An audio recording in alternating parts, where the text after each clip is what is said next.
ಇವತ್ತು ಬೆಂಗಳೂರು ದಕ್ಷಿಣ ಯುವ ಕಾಂಗ್ರೆಸ್ನ ಜಿಲ್ಲಾ ಯುವ ಕಾಂಗ್ರೆಸ್ ವತಿಯಿಂದ ಇವತ್ತೊಂದು ನೀಟ್ ನ ವಿರೋಧ ಮಾಡಿ ನಾವೊಂದು ಪ್ರತಿಭಟನೆಯನ್ನ ಮಾಡ್ತಾ ಇದೀವಿ. ಕಾರಣ ಇಷ್ಟೇ, ಇವತ್ತು ಏನು ರಾಷ್ಟ್ರದಲ್ಲಿ ನಡೀತಾ ಇರ್ತಕ್ಕಂಥ ಒಂದು ನೀಟ್ ನ ಒಂದು ಹಗರಣವನ್ನ ತಾವೆಲ್ಲರೂ ಕೂಡ ನೋಡ್ತಾ ಇದ್ದೀರಾ. ಒಂದು ನೀಟ್ ನ ಪೇಪರ್ ನ ಲೀಕ್ ಮಾಡಿ ದಕ್ಷಿಣ ಭಾರತದ ಒಂದು ಸ್ಟೂಡೆಂಟ್ಸ್ ಗಳಿಗೆ ಅನ್ಯಾಯ ಮಾಡುವಂತ ಕೆಲಸವನ್ನ ಕೇಂದ್ರ ಸರ್ಕಾರ ಇವತ್ತು ಮೋದಿ ಸರ್ಕಾರ ಮಾಡಿದೆ. ಇಷ್ಟೆಲ್ಲ ಆದ್ರೂ ಕೂಡ 4 ಜನ ವಿದ್ಯಾರ್ಥಿಗಳು ಸತ್ರು ಕೂಡ ಆ ಸಾವಿಗೆ ಒಂದು ಬೆಲೆ ಇಲ್ಲ.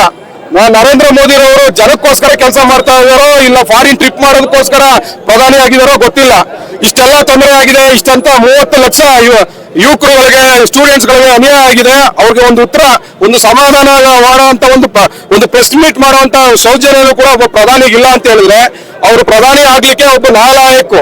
ಹಾಗಾಗಿ ನಾವು ಪ್ರತಿಭಟನೆ ಮಾಡ್ತಾ ಇರೋದು ಇಷ್ಟೇನೆ, ನಮ್ಮ ಸ್ಟೂಡೆಂಟ್ ಗಳಿಗೆ ಅನುಕೂಲ ಆಗ್ಬೇಕು ಅಂತ ಹೇಳಿದ್ರೆ ಈ ನೀಟ್ ನ ಈ ಕೂಡ ಅದನ್ನ ರದ್ದು ಮಾಡಿ ಮೊದಲು ಏನಿತ್ತು ರಾಜ್ಯ ಸರ್ಕಾರ ನಡೆಸಿರ್ತಾ ಅಂತಕ್ಕಂಥ ಅದೇ ವ್ಯವಸ್ಥೆಯನ್ನ ಮತ್ತೆ ತರಬೇಕು ಅನ್ನೋ ಒಂದು ನಿಟ್ಟಿನಲ್ಲಿ ಇವತ್ತು ರಾಜ್ಯಾದ್ಯಂತ ದೇಶಾದ್ಯಂತ ಇವತ್ತು ಮೋದಿ ವಿರುದ್ಧ ಒಂದು ಕೂಗು ಬಂದಿದೆ. ದೇಶ ಇವತ್ತು ಹಾಳಾಗಿ ಹೋಗ್ತಾ ಇದೆ. ಇವತ್ತು ಯುದ್ಧ ಅಂತ ಹೇಳಿ ಇಲ್ದೇ ಇರುವಂತ ಬೆಲೆ ಏರಿಕೆಗಳನ್ನ ಮಾಡ್ತಾ ಇದ್ದಾರೆ, ಮತ್ತೊಂದು ಮಾಡ್ತಾ ಇದ್ದಾರೆ, ರೈತರಿಗೆಲ್ಲ ಅಧೋರ ಮಾಡ್ತಿದ್ದಾರೆ. ದಯಮಾಡಿ ನಮ್ಮ ಸ್ಟೂಡೆಂಟ್ ಗಳಿಗೆ ಏನಾರ ನ್ಯಾಯ ಕೊಡ್ಬೇಕು ಅಂತ ಹೇಳಿದ್ರೆ, ಅವರ ಸಾವಿಗೆ ಒಂದು ನ್ಯಾಯ ಕೊಡ್ಬೇಕು ಅಂತ ಹೇಳಿದ್ರೆ ಮೊದಲು ನೀವು ರಾಜೀನಾಮೆಯನ್ನ ಕೊಡ್ಬೇಕು ಅಂತ ಹೇಳಿ ಬೆಂಗಳೂರು ದಕ್ಷಿಣ ಯುವ ಕಾಂಗ್ರೆಸ್ ಮುಖಾಂತರ ಇವತ್ತು ಅವ್ರಿಗೆ ನಾವು ಒತ್ತಾಯವನ್ನ ಮಾಡ್ತಾ ಇದೀವಿ.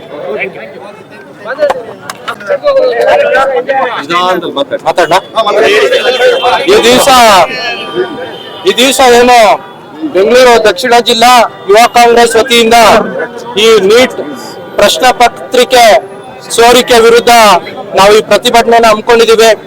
ಈ ಪ್ರತಿಭಟನೆಗೆ ಎಲ್ಲ ಬೆಂಗಳೂರು ದಕ್ಷಿಣ ಜಿಲ್ಲೆ ಎಲ್ಲ ತಾಲೂಕಿಂದ ಎಲ್ಲ ಯೂತ್ ಕಾಂಗ್ರೆಸ್ ಕಾರ್ಯಕರ್ತರು, ಸದಸ್ಯರುಗಳು ಹಾಗೂ ಎಲ್ಲ ನಮ್ಮ ಮುಖಂಡರುಗಳು ಬಂದಿದ್ದಾರೆ.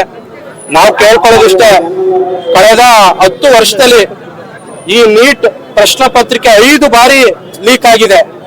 ಏನು ಸ್ಟೂಡೆಂಟ್ಸ್ 1 ವರ್ಷದಿಂದ ತಯಾರಿ ಮಾಡಿರ್ತಾರೆ, ಅವ್ರಿಗೆ ಏನು ಬೆಲೆ ಇಲ್ವಾ? ಅದ್ರಲ್ಲೂ ಮುಂಚೆ ಏನಿತ್ತು ಒಕ್ಕೂಟ ವ್ಯವಸ್ಥೆಯಲ್ಲಿ ನಮ್ದು CET ಅಂತ ಇತ್ತು. CET ಅಂತಿದ್ದಾಗ ರಾಜ್ಯಗಳು ತುಂಬಾ ಮುತುವರ್ಜಿ ವಹಿಸಿ ಮಾಡ್ತಾ ಇದ್ರು. ಅವಾಗ ಯಾವುದೇ ರೀತಿ ಈ ತರ ಪ್ರಶ್ನೆ ಪತ್ರಿಕೆ ಸೋರಿಕೆ ಆಗ್ತಾ ಇರ್ಲಿಲ್ಲ. ಇವತ್ತು ನೀಟ್ ಅಂತ ತಂದೆ ಎಲ್ಲ ಪ್ರಶ್ನೆ ಪತ್ರಿಕೆ ಡೆಲ್ಲಿಲಿ ಸಿದ್ಧತೆ ಆಗುತ್ತೆ. ಎಲ್ಲ ನಮ್ಮ ದಕ್ಷಿಣ ಭಾರತದ ಯುವಕ ಯುವತಿಯರಿಗೆ ಬಹಳ ತೊಂದರೆ ಆಗ್ತಾ ಇದೆ. ಅವ್ರ ಮೈಂಡ್ ಸೆಟ್ ಯಾವ ತರ ಬೇಕು ಆ ತರ ಮಾಡ್ತಾರೆ. ಬಡ ಮಕ್ಕಳು 1 ವರ್ಷದಿಂದ ಸಿದ್ಧತೆ ಮಾಡಿರ್ತಾರೆ, ಲಕ್ಷಾಂತರ ರೂಪಾಯಿ ಖರ್ಚು ಮಾಡಿರ್ತಾರೆ. ಆದ್ರೂ ಈ ತರ ಎಲ್ಲ ಪ್ರಶ್ನೆ ಪತ್ರಿಕೆ ಸೋರಿಕೆ ಮಾಡಿ ಈ ತರ ಎಲ್ಲ ಮಾಡ್ತಾ ಇದ್ದಾರೆ. ನಮ್ಮ ರಾಜ್ಯದಲ್ಲಿ 3 ಜನ ಆತ್ಮಹತ್ಯೆ ಮಾಡ್ಕೊಂಡಿದ್ದಾರೆ. ನಾವು ಈಗ ಇದರಿಂದ ಕೇಳ್ಕೊಳ್ಳೋದು ಏನು ಅಂದ್ರೆ, ನಮ್ಗೆ ಹಳೆ ನೀತಿ ಏನು CET ಇತ್ತು ಅದೇ ಮರುಕಳಿಸ್ಬೇಕು, ನಮ್ಮ ಒಕ್ಕೂಟ ವ್ಯವಸ್ಥೆಗೆ ಅಧಿಕಾರ ಬರಬೇಕು, ಈ ನೀಟ್ ವ್ಯವಸ್ಥೆ ಇಲ್ಲಿಗೆ ಕ್ಲೋಸ್ ಆಗ್ಬೇಕು ಅಂತ ಹೇಳ್ತಾ ಇವತ್ತು ಈ ಕಾರ್ಯಕ್ರಮಕ್ಕೆ ಸಹಕಾರ ಕೊಟ್ಟಿರುವಂತ ನಮ್ಮ